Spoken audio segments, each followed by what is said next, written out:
Hello, welcome. This is Celina, your pro coach, holistic life coach, and money mindset mentor. And today on Fitness Friday, we are going to do a Sirsasana. You might be wondering, what the heck is that? Well, I'm going to get ready to show you, but first let me tell you what it does for you. It will strengthen and bring harmony and awareness to your body. It will improve mental clarity. It helps to promote hair retention, so improving hair loss.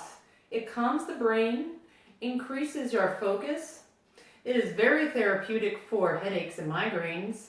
It strengthens your core, your shoulders, and your arms. Improves digestion, triggers your lymphatic system, and enhances your sensory organs. In addition to just being fun. What we're talking about is inversions. Sirsasana is the headstand pose in yoga. So I'm going to show you how to do that here, and I suggest that you practice it on a regular basis. We are going to start by cupping our hands and kneeling with our knees hip distance apart.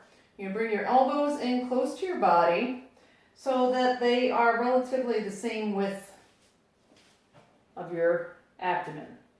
So with your hands cupped, you're going to bring your forearms down to your mat and keep your elbows in the same place so that they form a V.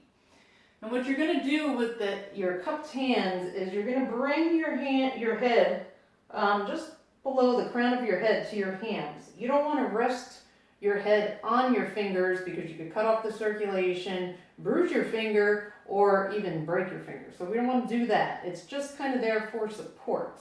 What you're going to do is bring the top of the crown of your head to the mat.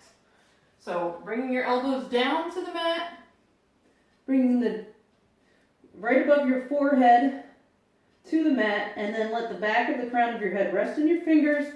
You're going to come up, bringing your hips up to the sky, resting in your elbows, engage your core, and slowly walk your toes towards your body. Engaging in your core, you're going to let your spine stack and slowly lift your feet off of the ground. Now you can start 1 foot at a time, 1 foot at a time, and then when you feel more comfortable, bring your knees up and using your core, flexing your legs and your toes, bring them all the way up. And breathe.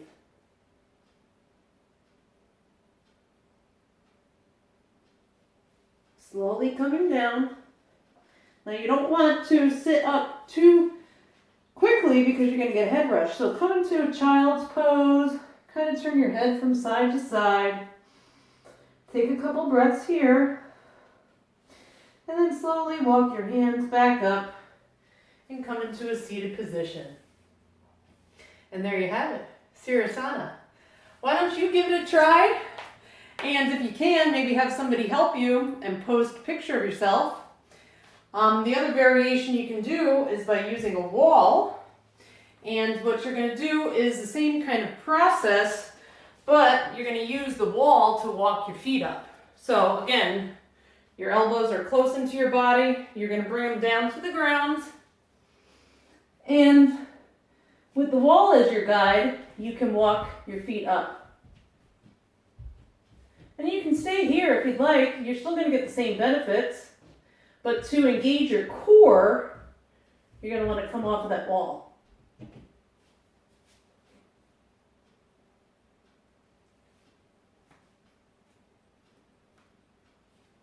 And then you can come down the same way you came up. Again, come into a child's pose. Couple breaths. And then slowly walk your hands up back to your starting position. There you have it. I'd love to know what you think and how you do.